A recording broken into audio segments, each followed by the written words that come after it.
আল্লাহ কোরআনে বলছেন ইযা যুলজিলাতিল আরদু জিলজালাহা ওয়া আখরাজাতিল আরদু আসকালাহা। আল্লাহ বলছেন এমন একদিন আসবে পৃথিবী যখন চরম কম্পনে যখন কেঁপে উঠবে, পৃথিবীর ভিতরে যত বোঝা আছে সব বোঝাগুলাকে পৃথিবী উগলায় উগলায় আল্লাহর সামনে বের করে দিবে। ভালো করে বুঝেন, আল্লাহর সামনে যখন উগলায় পৃথিবী বের করে দিবে তখন এরকম কোনো সুযোগ নাই যে আমি আল্লাহরে বেশি মানছি জন্য আমারে বের করবে আর কম মানছি জন্য জমিন বাদ দিয়ে দিবে। আল্লাহ বলছেন এরকম হবে না, বরং পৃথিবীর সব কিছুকে আল্লাহর সামনে উগলায় বের করে দিবে। আল্লাহ রাব্বুল আলামিন বলতেছেন ওইটা দেখে মানুষ ঘাবড়ায় যাবে, আল্লাহর সামনে বলতে শুরু করবে ওয়া ক্বালাল ইনসানু মা লাহা। আয় রব্বুল আলামিন আজকে কি হয়ে গেল আমাদের? আয় রব্বুল আলামিন আমাদের জন্য এই পৃথিবীটা কি হচ্ছে আমরা তো কিছুই বুঝতেছি না, কেমনে কি হয়ে গেল? 5 সেকেন্ড 7 সেকেন্ডের কারণে আমি দেখছি আজকে 13 তলার ফ্ল্যাট থেকে যেই মহিলাকে কোনোদিন কেউ দেখে নাই, ওই মহিলা পর্যন্ত কাপড় পরার সময় পায় নাই, মাথার উপর দিয়ে একটা চাদর ঢাকাই দিয়ে নিচ পর্যন্ত পাগলের মতো নেমে আসছে। আজকে ফেসবুকে অনেকে স্ট্যাটাস দিছে, আমার স্বামী আমাকে বলছিল তোমারে ছেড়ে কোনোদিন যাব না, সন্তানদেরকে কোনোদিন বাদ দিব না, কিন্তু ভূমিকম্পর খবর পাইয়া উনি ওনার বউ ছেড়ে বাচ্চা ছেড়ে লাফ দিয়ে নিচে চলে গেছে। বলতেছে এইটাই যে আমার বর হিসাবে, এতদিন আমার কাছে যা বলছে আজকে প্রমাণ হয়ে গেছে।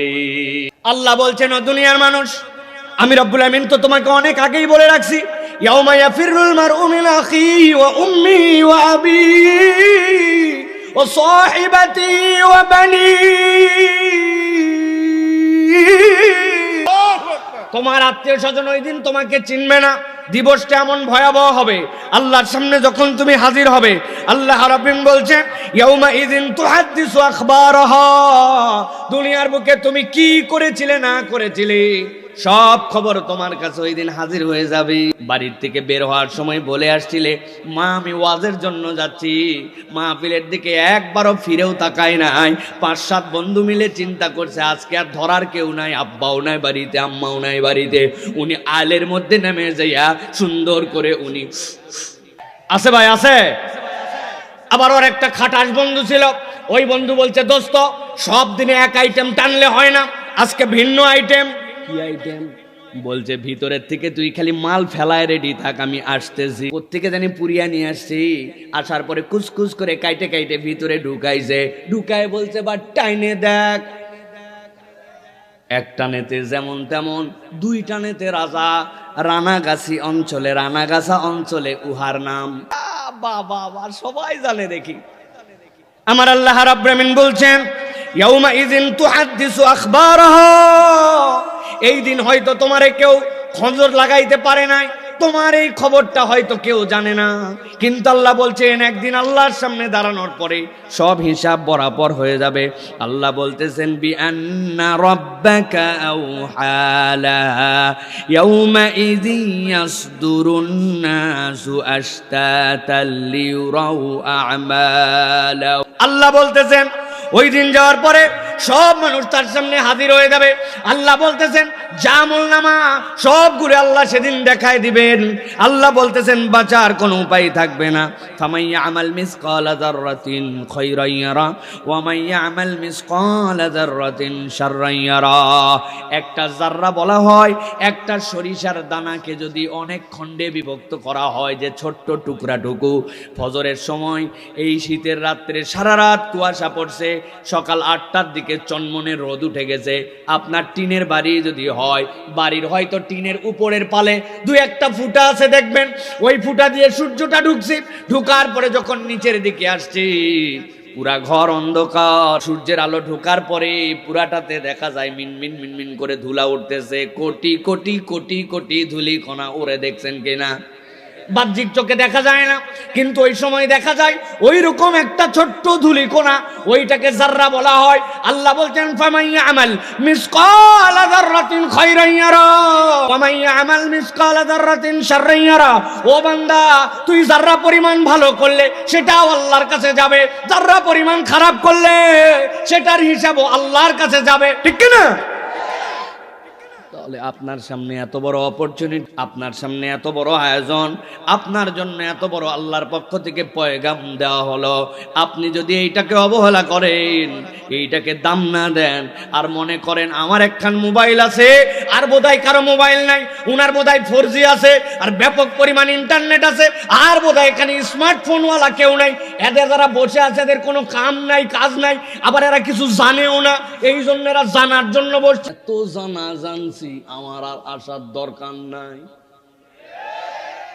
ওই জাননেওয়ালার কাছে অনেকগুলো আছে, দেখবেন 18-19 বছর যায় ধরতে নাই, সব তো জানিস বলছে, বলতো গোসলের ফরজ কয়টা, যদি ঠাইসে ধরেন ঠিক মতো, হয়তো কোন দিন শুনছিল ফস করে বলছে জানা আছে 3টা, বাবা 3 মিলছে, মনে করছেন সব মিলছে না।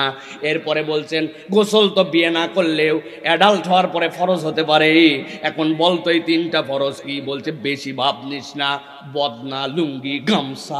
আপনারা হয়তো মজা পাইলেন, হয়তোবা আপনার কাছে এটা যেটা বললাম আপনি হয়তো চেনেন না, লুঙ্গি, বদনা, গামছা হয়তো বলবে না, কিন্তু গোসল ফরজ হলে কেমনে গোসল পড়তে হয় দুনিয়া ফাটায় ফেলছে। এইরকম গোসলের ফরজ জানে না, সুন্নত জানে না, নামাজের ওয়াজিব কয়টা ভিতরে বাইরে জানে না, দেশ বিদেশে ডিগ্রি নিয়ে বাম্পার করে ফেলছে, দুয়াই কুনুত গুলি মারলে বুকের মধ্যে পাড়া দিলে পর্যন্ত দুয়াই কুনুতের অর্থ বলতে পারে না, এরকম লোক রানাগাছায়। বুঝে বলেন কথা কিন্তু। এই জন্য আমি বলবো প্রিয় ভাইয়েরা, কোরআনের হালাকা যেখানে যুবকরা মিলে, তরুণরা মিলে আয়োজন করে, এইটাকে মূল্যায়ন করে কোরআন শোনার জন্য আমাদের আসার দরকার আছে না নাই? আছে না নাই? আল্লাহ রাব্বুল আমিন এই জন্য বলছেন, বান্দা কোরআন শোনার জন্য আয়, এইটা তোর জন্য অনেক বেশি উপকারী। আমার কথা হলে ভিন্ন কথা। আল্লাহ বলছেন ফাযাক্কির ফাইন্নায যিকরা তানফাউল মুমিনিন। ও নবী, আপনি জানায় রাখেন, নিশ্চয় আপনি ওই জানা কথাটাই আবার স্মরণ করান, আপনি কোরআনের বার্তাটা আবার তাদের কাছে পৌঁছান। আমি আল্লাহ গ্যারান্টার হলাম, ফাইন্নায যিকরা তানফাউল মুমিনিন, নিশ্চয় এই কোরআন ঈমানদারদের জন্য উপকার দিবে। বলছেন কে? সবাই একসাথে বললেন না, বলছেন কে? উপকার করার ক্ষমতা চূড়ান্তটা কার হাতে? যেই আল্লাহ উপকার করার ক্ষমতা রাখেন, ওই আল্লাহ বলছেন উপকার চাও তাহলে কোরআনুল কারীমের কাছে যাও, আল্লাহ রাব্বুল আলামিন এর দ্বারা তোমার তাকদীর ঘুরায় দিবেন। সুবহানাল্লাহ। তাহলে প্রিয় ভাইয়েরা, এবার বলেন যে কোরআন শোনার জন্য আমাদের আসার দরকার আছে না নাই? আমি আজকে আমার জুমায় বলেছি যে প্রিয় ভাইয়েরা, আল্লাহ রাব্বুল আমিন আপনার আমার জন্য যে সুযোগ দিলেন, এই সুযোগটাকে কাজে নেন, আমলে নেন, এটাকে আল্লাহ রাব্বুল আলামিনের জন্য ডেডিকেটেড করেন, একটা কর্মসূচি গ্রহণ করেন যে আল্লাহ রাব্বুল আলামিন আজকে যদি আমার সকাল 10:34 এই ভূমিকম্পের মাধ্যমে যদি আমি শেষ হয়ে যেতাম, আমি যদি মাটির নিচে চলে যেতাম, আমার বিল্ডিংটা ভেঙে পড়ে যেত, জিজ্ঞাসা করতে হবে আল্লাহর সামনে কি আমল নিয়ে হাজির হতাম? ফজরের জামাতে ছিলাম না ছিলাম না, লোকের কাছে পাওনা মিটাইছি না মিটাই নাই, আল্লাহ রাব্বুল আলামিনের জন্য আমার ডেডিকেশন কতটুকু, আমি কবরে চলে গেছি, নবীর সাথে আমার সিরাত সুরাতে মিল আছে কিনা, আমার নবীর এই সুন্দর দাড়ি মুখমণ্ডল ভর্তি, আর আমি চিন্তা করছি বয়স এখনো হয় নাই, 50 পার হোক 25 পার হোক, ছেলেকে বিয়ে দেই তারপরে রাখবনি। আপনি চলে গেছেন কবরে 10:34, নবীর সাথে চেহারা মিলে নাই আপনার, ঠিক কিনা? নবী জীবনে চিটিংবাজি করেন নাই, পাবলিককে ধোকা দেন নাই, জীবনে কোনোদিন মাদকাসক্ত এটাকে হারাম করছেন নবীর মাধ্যমে। আপনি মাদকাসক্ত, আপনি বিড়ি আসক্ত, আপনি নেশা আসক্ত, আপনি বেপরদা, আপনি জামে বেনামাজি, আপনি আল্লাহ রাব্বুল আলামিনের সাথে গাদ্দারি করে কবরে চলে গেছেন। কখন ডাক চলে আসবে কেউ বলতে পারি না, প্রস্তুতি এই জন্য সব সময় আশা লাগে। কি নিয়ে গেলাম ভাইবেন, কি নিয়ে হাজির হলাম আল্লাহ রাব্বুল আলামিনের কাছে? যে আল্লাহ বলতেছেন, তুমি মনে করছো এটা মনে পুরাতন আমলের ঘটনা না, যে রব্বুল আলামিনের ব্যাপার তোমার ধারণা যে আল্লাহ নমরুদরে ডাবাই দিছে, তোমারে ডাবাতে পারে না। আহা, এই জন্য বলছি প্রিয় ভাই, কমসে কম আল্লাহ আমাদের জীবন যেহেতু আরেকবার ভিক্ষা দিলেন, অন্তত পক্ষে 60টা কাজ করার চেষ্টা করেন, তওবা করে আল্লাহর কাছে ফেরত চলে আসেন, যা ভুল করছি আল্লাহ আর ভবিষ্যতে করব না। 2 নম্বরে পরিবার পরিজনকে আল্লাহমুখী করেন, ওদেরকে আদর করে ডেকে বসান, বলেন যে বাবা রে মরলেই শেষ, ওই যে ডায়লগ দেয় বড় করে, যদি ঘুমায় যায়, ঘুমানোর পর জাগলে আগামীকাল, আর যদি আপনি না জাগেন তো পরকাল, চোখ খুললে আগামীকাল, চোখ বন্ধ হয়ে গেলে পরকাল। বাবারে এ আলগা ভাব নিয়ে লাভ নাই আব্বা, নামাজি হ, আল্লাহর দিকে আয়, দিন পালন কর। ডাক্তার সাহেব এমনি এমনি বলে নাই, উনার সাথে আমার মায়ের 100% মিল আছে। দুনিয়া একদিক হয়ে যেতে পারে, কোনো বাপের বেটার সাধ্য ছিল না আমরা 5 ভাই সন্ধ্যার পরে বাড়িতে আসবি না আর ওই বাড়িতে তুই খাবি, এইটা সম্ভব নয়। লাগাম টেনে ধরেন সন্তানদের, তাদেরকে ফোর্স করেন।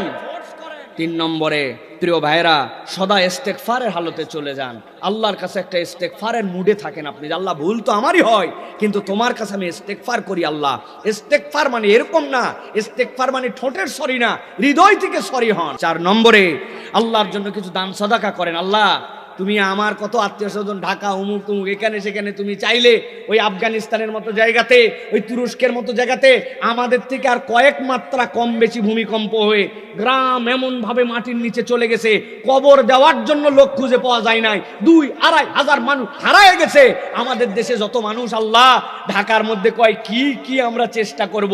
তোমার হাসপাতালগুলাই সবচেয়ে পুরাতন, ভাঙবে তো সবার আগে ওইগুলা, রাস্তা তো বন্ধ, তুমি আন্দাজি অ্যাম্বুলেন্স আর আন্দাজি রেস্কিউ টিম বানাই কি করবে, ও তো পৌঁছাতেই পারবে না। যেগুলা ঘরে ছিল তাও একটা বিপদ মুক্ত থাকার চান্স ছিল, রাস্তায় যেগুলো নেমে আসছে চাপা পড়লে সব সহ নিচে মিশে যাবে। আল্লাহ রাব্বুল আলামিনের কাছে এই জন্য ফেরত এসে বলতো, আল্লাহ তোমার জন্য কিছু সাদাকা করতেছি, তুমি বালা মুসিবত আমার দূর করে দাও। টাকা খালি পকেটের মধ্যে গুজায়া, ব্যাংকের অ্যাকাউন্টে ঢুকায়া আর মালিক বানায়া উত্তর প্রজন্মের জন্য রেখে এই চিন্তা করেন না, একটু দান সাদাকা করেন। 5 নম্বরে আল্লাহ শুকুর আদায় করেন, রব আমাকে তুমি হেফাজত করেছো। আল্লাহর কৃতজ্ঞতা, আল্লাহর কৃতজ্ঞতার অনেক লেয়ার আছে। কার সাথে মন ধরাধরি ছিল, আল্লাহ যা ওরে মাফ করে দিয়েছি। কার যেন একটু ঋণ ছিল, ঋণটা একটুখানি মৌকুব করার ব্যবস্থা করে দিয়েছি। কার বাচ্চাটার একটু চাকরি লাগতো, আমি একটু বলে দিলে হয়ে যায়, করে দিয়েছি। আল্লাহ তোমার কৃতজ্ঞতায়, আর সব সময় আলহামদুলিল্লাহ এটা হৃদয় থেকে বলার জন্য চেষ্টা করেন, পারবেন ইনশাআল্লাহ। এরপরে বলেছি সুযোগ থাকলে আগামীকালকে একটা নফল সিয়াম রাখেন। আল্লাহ তোমার জন্য ছোট দিনের বেলা, আল্লাহ আর জানতাম না আর কোনোদিন রোজা রাখার সুযোগ পাবো কিনা, তুমি আমারে ফেরত দিলে রব্বুল আলামিন। আপনার শখ হয় অনেকগুলা, আপনার যে কোনো ভূমিকম্পের পরে আপনার শখ সবচেয়ে টেনশনের বিষয়, ওই প্লেট যখন লাগছে এরপরে আরো নড়াচড়ার সম্ভাবনা আছে, এটাই পৃথিবীতে রেকর্ডেড। যত ভূমিকম্পের জরিপ আছে তাদের, আল্লাহ আমি তোমার জন্য একটা সিয়াম পালন করতেছি রব্বুল আলামিন। আসিয়ামু জুন্নাহ, সিয়ামকে আল্লাহ নবী বলছেন ঢাল স্বরূপ। আল্লাহ তুমি আমাদের জন্য এটাকে ঢাল বানায় আর নফল সালাত আদায় করেন অন্তত 2 রাকাত হলেও। আল্লাহ তোমার জন্য আমি নফল সালাত আদায় করলাম, আল্লাহ আমি তোমার কৃতজ্ঞতায় যে তুমি আমাদের দেশকে, আমাদের শহরকে, আমাদের মানুষকে, আমাদের আপন আত্মীয় স্বজনকে তুমি হেফাজত করছো। তবে আল্লাহ বুঝবে যে ধাক্কাটা দেওয়ার পরে এই বান্দা ফেরত আসছে, এখন আগেও যা পরেও তা, আমার যেরকম ইচ্ছা দুনিয়া ওই রকমই চলতেছে। তাইলে কি আল্লাহর সাথে আমাদের কমিটমেন্ট ঠিক হলো ভাই? চলেন তাহলে আমরা সমস্যরে একসাথে কোরআনুল কারীমের মধ্যে প্রবেশ করি, বিতাড়িত শয়তান থেকে আশ্রয় প্রার্থনা করে। একটা জবান বন্ধ রাখবেন না, সকলে আমার সাথে পড়েন, আউযু বিল্লাহি মিনাশ শাইতানির রাজীম, বিসমিল্লাহির রাহমানির রাহিম। ولو ترى إذ وقفوا على النار فقالوا يا ليتنا نرد ولا نكذب بآيات ربنا ونكون من المؤمنين। আমার আল্লাহ রাব্বুল আলামিন বলছেন, কিয়ামতের দিন যখন হয়ে যাবে, এক শ্রেণীর লোক আল্লাহর সামনে উঠবে। আল্লাহ রাব্বুল আমিন তাদের ব্যাপারে বলছেন, ও আমার হাবিব, দুনিয়ার বুকে যখন আপনাকে এই দিন দেয়া হয়েছিল, দেওয়ার পরে আপনার উম্মতের উপরে, আপনার সাথীদের উপরে নতুন ঈমান আনয়ন করেছিল যারা, তাদের উপরে কি পরিমাণ অত্যাচার হয়েছে, কি পরিমাণ তাদের প্রতি বর্বচরিত আচরণ করা হয়েছে, এইটা আপনার চোখে আপনি বেলালের ক্ষেত্রে দেখেছেন, হযরতে সুমাইয়াকে দেখেছেন। তার পরিবার সহ ঈমান আনার কারণে ইসলামের ইতিহাসে প্রথম সেই মহিলা যাকে আবু জেহেল ডেকে তার সামনে এনেছিল, আনার পরে জিজ্ঞাসা করেছিল, শুনছি তুই একাই নাকি ঈমান আনিস নাই, পরিবার পরিজন সহ নাকি ঈমান আনছিস। হযরতে সুমাইয়ার স্বামী মক্কার অধিবাসী ছিলেন না, তিনি ইয়ামেনের বাসিন্দা ছিলেন। তার এক ভাই ছিল মালিক নাম, ওই মালিক তার মক্কায় আসার পরে ভাইটা হারায় গিয়েছিল, ছোট ভাইকে খোঁজার জন্য ইয়ামেন থেকে তিনি যখন আসছেন মক্কায়, আসার পরে ছোট ভাইকে পাইছেন, কিন্তু আর তিনি ফেরত যান নাই। ওই মক্কায় থাকা অবস্থাতে সুমাইয়া রাদিয়াল্লাহু তাআলা আনহার সাথে বিয়ে হয়েছিল। এরপরে তার সন্তান হয়ে গেল, পরিবার নিয়ে ঈমান আনলেন। আবু জেহেল তার সামনে ডেকে এনে জিজ্ঞাসা করছিল, কেন তুই ঈমান আনলি? নিশ্চয় মুহাম্মদ সাল্লাল্লাহু আলাইহি ওয়াসাল্লাম দেখতে শুনতে অনেক সুন্দর, ওই সৌন্দর্যের প্রতি আকৃষ্ট হয়ে তুই ঈমান আনছিস। হযরতে সুমাইয়া ওই আবু জেহেলের মুখের সামনে উত্তর দিছিল, বদকার কোথাকার, তোর আর তোর মায়ের মতো আমার চরিত্র দুশ্চরিত্র নয়। আল্লাহু আকবার। সহ্য করতে পারে নাই, হাতের মধ্যে একটা বর্ষা ছিল, নিক্ষেপ করে দিল খানায় কাবার চত্বরে, লজ্জাস্থান ভেদ করে সুমাইয়া রাদিয়াল্লাহু তাআলা আনহার বর্ষা চলে গেল। সুমাইয়া রাদিয়াল্লাহু তাআলা আনহা শহীদ হয়ে গেলেন। ইসলামের ইতিহাসে অনেক শহীদ হবে, কিন্তু জীবন দেওয়ার ক্ষেত্রে প্রথম শহীদ হিসাবে আর কেউ সুমাইয়া রাদিয়াল্লাহু তাআলা আনহার মর্যাদা নিতে পারবে না। আল্লাহ রাব্বুল আমিন বলছেন, আপনি এরকম অনেক কিছু দেখেছেন ও আমার হাবিব, কিন্তু আল্লাহ রাব্বুল আমিন আপনাকে আজকে একটা ভিন্ন কিছু দেখাবেন। রব্বুল আলামিন কিয়ামতের দিনে বলতেছেন, ও আমার হাবিব, আপনি ওই দিন ভিন্ন একটা দল আপনার সামনে উঠবে, তাদেরকে দেখতে পাবেন। ওয়ালাউ তারা ইদ উকিফু আলান নার, যদি আপনি তাদেরকে দেখতেন যারা জাহান্নামের সামনে ওই দিন হারায় দাঁড়ায় গেছে। যখন জাহান্নামের সামনে তারা দাঁড়ায় গেছে, জাহান্নামের দরজা খুলে গেছে, আল্লাহ রাব্বুল আমিন বলছেন তাদেরকে হাঁকায় হাঁকায় জাহান্নাম পর্যন্ত নিয়ে আসা হয়েছে। জাহান্নামের সামনে দাঁড়ায়া সবগুলা একসাথে চিৎকার করে বলতে শুরু করেছে, ফাকালু ইয়া লাইতানা নুরাদ্দু ওয়ালা নুকাযযিবা বিআয়াতি রাব্বিনা ওয়া নাকুনা মিনাল মুমিনিন। ও আমার আল্লাহ, আমরা জাহান্নামের সামনে চলে আসছি, আজকে আমাদের জন্য আফসোস আর আফসোস। কি আফসোস তোমাদের জন্য? নুরাদ্দু, যদি একটা সুযোগ পাইতাম তাহলে আমরা দুনিয়ায় আবার ব্যাক করে যাইতাম, একবার যদি ফেরত যেতে পারতাম। তোরা তো দুনিয়ার থেকে এখানে আসছিস, আবার কেন দুনিয়ায় যেতে চাস? সাথে সাথে তারা বলতে শুরু করবে, আল্লাহ, দুনিয়ায় তো এমনি এমনি যেতে চাই না, দুনিয়ায় যাওয়ার কারণ হচ্ছে একবার যদি আমরা দুনিয়ায় ফেরত যেতে পারতাম। ওয়ালা নুকাযযিবা বিআয়াতি রাব্বিনা, দুনিয়ায় থাকা অবস্থায় তোমার অনেক আয়াত আমরা অস্বীকার করেছিলাম, তোমার আয়াত আমরা স্বীকার করেছিলাম, কিন্তু কিছু আয়াত আমরা অস্বীকার করেছিলাম, মানি নাই। একবার যদি ফেরত যেতে চাই পারি আমরা দুনিয়ায়, তাহলে এইবার আমরা আর কোনো আয়াত আর অস্বীকার করব না। জি আমার ভাইরা, দিল লাগায় বলেন তো, হাসরের ময়দানে হাজির হয়ে যাওয়ার পরে দুনিয়াতে আবার কি ব্যাক করে যাওয়ার কোনো সুযোগ পাওয়া যাবে? আমার রব্বুল আলামিন বলছেন, আল্লাহ রাব্বুল আমিনের সামনে ওই বান্দারা যখন হাজির হবে আর বলতে শুরু করবে, একবার ফেরত গেলে আমরা আর কোনো আয়াত অস্বীকার করতাম না। আপনার কাছে, আমাদের কাছে বুঝে থাকলে উত্তর দেন তো, আমরা কি আল্লাহ রাব্বুল আলামিনের কোনো আয়াত কি অস্বীকার করি নাকি? বুঝে উত্তর দিবেন, করি নাকি? বলছি তো অনেক জোরে করি না, কিন্তু আমি যদি একটু হিসাব মিলাই দেখেন তো, আল্লাহ রাব্বুল আলামিন আপনাকে বললেন, ইযা নুদিয়া লিস-সালাতি মিন ইয়াউমিল জুমআ ফাসাউ ইলা যিকরিল্লাহ, যখন তোমার জন্য জুমার নামাজের আহ্বান হয়ে যায়, তুমি জুমার দিকে আসো। অধিকাংশ মুসলমান ওই ডাকে আহ্বানে সাড়া দিয়ে আগে হোক আর পরে হোক জুমার নামাজে হাজির হয়ে যায়। আল্লাহর ডাকেই তার মানে ওই বান্দা সাড়া দেয়। আল্লাহ যে জুমা পড়তে বলছেন এইটা স্বীকার করে, কিন্তু যেই বান্দা জুমার নামাজ পড়লো ওই বান্দাই দেখা যায় আসরের নামাজ পড়ে না, ওই বান্দায় দেখা যায় মাগরিব পড়ে না, ওই বান্দায় পুরা সপ্তাহ ফজর পড়ে না। তাহলে আপনি আল্লাহর নির্দেশে জুমা পড়লেন, আর কার নির্দেশ অমান্য করে আপনি আসর জোহর মাগরিব ফজর বাদ দিলে? আপনি বড় গলায় বলছেন আমি আল্লাহর আয়াত স্বীকার করি না, কিন্তু আমার আচরণে প্রমাণ হয় আমি আল্লাহর আয়াতের প্রতি বিশ্বাসও ঠিকঠাক মতো করি না, ঠিক কি না? আল্লাহ এই জন্য বলছেন, ওই দিন রব্বুল আলামিনের সামনে তুমি হাজির হবা, আর আল্লাহ বলছেন ওয়ালা নুকাযযিবা বিআয়াতি রাব্বিনা, আল্লাহর কাছে বলতে শুরু করছে, রব্বুল আলামিন, আমি তোমার কোনো আয়াত স্বীকার করি না, কিন্তু এরকম লোক আপনি অজস্র খুঁজে পাবেন, যেই মানুষের কাছে আপনি যাওয়ার পরে বলবেন মানতে রাজি, রোজার ইসলাম মানতে রাজি, হজের ইসলাম জীবনে একবার করা উচিত, সব এইগুলা ইসলাম তার পছন্দ। কিন্তু যদি বলেন এই বাংলাদেশের ব্যাংকের টাকা যারা হাওয়া করে দিল, রাস্তাগুলা মেরে খেয়ে, যেই রাস্তা 20 বছর চলার কথা 1 বছর চলে না, যেই মানুষগুলা দুর্নীতি করে এই দেশকে ফাঁপড় বানায় দিল, ওইগুলার জন্যই আমরা যদি তাদেরকে ধরে আনতে পারি, তার বিচারটা চুরির বিচার কোরআনের আইন দিয়ে হোক, অর্থনীতিটা কোরআনের আইন দিয়ে চলুক। কোনো মেয়ে যদি বেইজ্জতি হয়, তোমাদের প্রচলিত আইন নয়, আল্লাহ রাব্বুল আলামিনের যে বিধান আছে সেই বিধান দিয়ে বিচার হোক। যেই লোক নামাজ রোজা হজ মানে, এই কথা শুনলে বলে বক্তা তো দল করে। আমার আল্লাহ রাব্বুল আলামিন বলছেন, তার মানে তুমি কি বুঝাও? তুমি আল্লাহ রাব্বুল আলামিনের ওই পর্যন্ত আয়াত মানো যেইটা তোমার মনে টানে, আর যেই পর্যন্ত তোমার মন টানে না সেইটা তুমি মানো না। আল্লাহ কোরআনে এই জন্য বলেছেন, আফাতুমিনুনা বিবাদিল কিতাবি ওয়া তাকফুরুনা বিবাদ। ও দুনিয়ার মানুষ, তুমি কি আল্লাহর বিধানের কতকগুলা মানো আর কতকগুলা মানো না? এরকম হবে না। আল্লাহ বলছেন ওই মানুষগুলা আল্লাহর সামনে উঠবে আর আফসোস করবে, আয় রব্বুল আমিন, আমরা যদি একবার দুনিয়ায় ফেরত যেতাম তাহলে আমরা আল্লাহর কাছে ওয়াদা করতেছি আর কোনো আয়াত অস্বীকার করতাম না, ওয়া নাকুনা মিনাল মুমিনিন। আর একবার যদি যেতে পারতাম, আমরা পাক্কা পাক্কা ইমানদার হতাম, তাহলে ওই বান্দারা, আল্লাহ রাব্বুল আমিন বলছেন দুনিয়ায় আর ফেরত আসতে পারবে না। আল্লাহ বলছেন তাদের এই আফসোসের তাহলে কি বা মূল্যায়ন থাকতে পারে?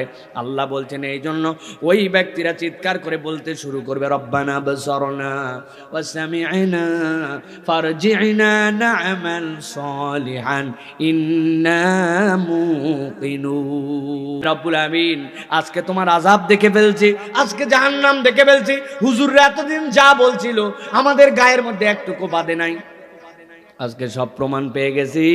আল্লাহ আমাদেরকে দুনিয়ায় ফেরত পাঠায় দাও। কেন দুনিয়ায় যাবি? নামাল সালিহান, এবার যদি দুনিয়ায় যাই আমরা এত ভালো কাজ করব আর তোমার বিধানের প্রতি পাক্কা ঈমান এনে ফেলবো। তার মানে বোঝা যায় এই দল যখন আল্লাহর কাছে উঠবে এদের অপরাধ হবে 3টা। 1 নম্বর, আল্লাহ রাব্বুল আমিনের আয়াতের ব্যাপারে পূর্ণ বিশ্বাসী নয়। 2 নম্বর, দুনিয়ায় তাদের নেক আমল নাই। আর 3 নম্বর, ওই মানুষগুলো জেনে না জেনে, জেনে না বুঝে আল্লাহ রাব্বুল আলামিনের আয়াতগুলা বলার পরেও তাদের ঈমানের মধ্যে মজবুতি ছিল না। কি না?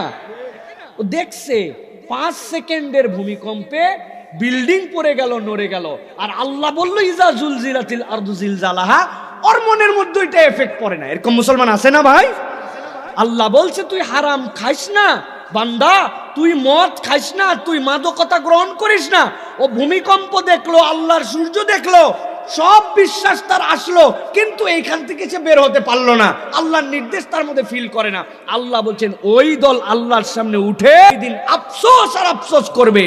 ওই দিনের আফসোস প্রথমে তাহলে 3টা হবে, আমল নাই, আল্লাহর প্রতি বিশ্বাস নাই, আর রব্বুল আলামিন তোমার আয়াতগুলো আমরা স্বীকার করি নাই। তাহলে দুনিয়াতে আমাদের যদি এরকম কোনো ডিস্টার্ব থাকে, এইটা সারায় যাওয়া লাগবে না নিয়ে গেলে কবরে মাপ পাওয়া যাবে? এবং আজকের থেকে নিয়ত করি যে আমরা আমাদের আমল বাড়াবো এবং আল্লাহর কোনো আয়াত আমার মাথায় ধরুক চাই না ধরুক, আমি ওইটার প্রতি ঈমান রাখবো। ঠিক কি না? ও ভাই, পণ্ডিতি করে কোনো লাভ নেই। পণ্ডিতি করলে ধরা খেয়ে যাবে। আজ থেকে 20 বছর আগে যেটা অবাস্তব দুনিয়া ছিল, আজকে আপনার কাছে সেটা তামাশা। 1990 সালে যদি আপনার বাড়িতে কথার কথা কোনো ফ্যান লাগানো হয়েও থাকে, আর ওই ফ্যানের জন্য কেউ যদি বলে ভাই ফ্যানটা একটু ঘুরাও তো, আপনারা যদি বলে ওই যে দরজার পিছনে দেখো সুইচ আছে, ওই জায়গায় যায় চাপ দাও, ও দেখছে কোনো তার দেখা যায় না, কিছু না, কয় দরজার পিছনে সুইচ, তুই কি ইয়ার কি মারিস নাকি আমার সাথে? বলতো কিনা ভাই? তারের সংযোগ নাই, কিচ্ছু নাই।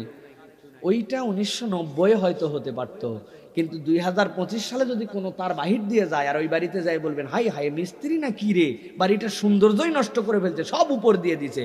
তাহলে ওই সময়ের বাস্তবতা আর 2025-এর বাস্তবতায় আপনার জ্ঞানই তো তাহলে আসমান জমিন পার্থক্য হয়ে গেছে। কথা বললেন না যে ভাই? 1980 সালে কেউ যদি বলে এই যে লোহার একটা বাবা, এই যে তোমার একটা জিনিস দিছি লোহার পাত, এই সাইজের তো অনেক কুড়ালো ছিল, এই কুড়ালের মধ্যে মুখ চাপলে তোমার বেটা সৌদি আরব থাকে, তুমি দেখতে পাবে। বলছে আহারে তোর বাপ তো ভালো ছিল, এই ছেলেটার মাথা কেমনে ডিস্টার্ব হলো, সবাই মিলে একটু ধরে পাবনা দাও রে, বয়স কম আছে, ঠিক হলে হতেও পারে। 1980 সালে এটা আপনার কাছে সুদূর পড়া হতো, অবাস্তব। আর 2025 সালে শুধু বাস্তব না, ওইটা আপনার ছেলে কি করে না করে, সকাল সন্ধ্যা দুপুর রাত ভিডিও কলে দেখা যায়। যদি না দেখা যায় বলবে তুই ব্যাকডেটেড। ঠিক না? তার মানে জ্ঞান কিভাবে আমাদের পরিবর্তন হচ্ছে, তাহলে আল্লাহর আয়াত সব যে আমার মাথায় ধরবে এটা তো বাস্তব নয়, কিন্তু আমি ঈমান এনেছি, মাথায় ধরলেও মানি না ধরলেও মানি, ওইটার নাম হচ্ছে ঈমান। আল্লাহ বলছেন ওই ঈমান যদি না আনো কিয়ামতের দিনে তুমি ঘাবড়ায় যাবা, ঠিক কি না?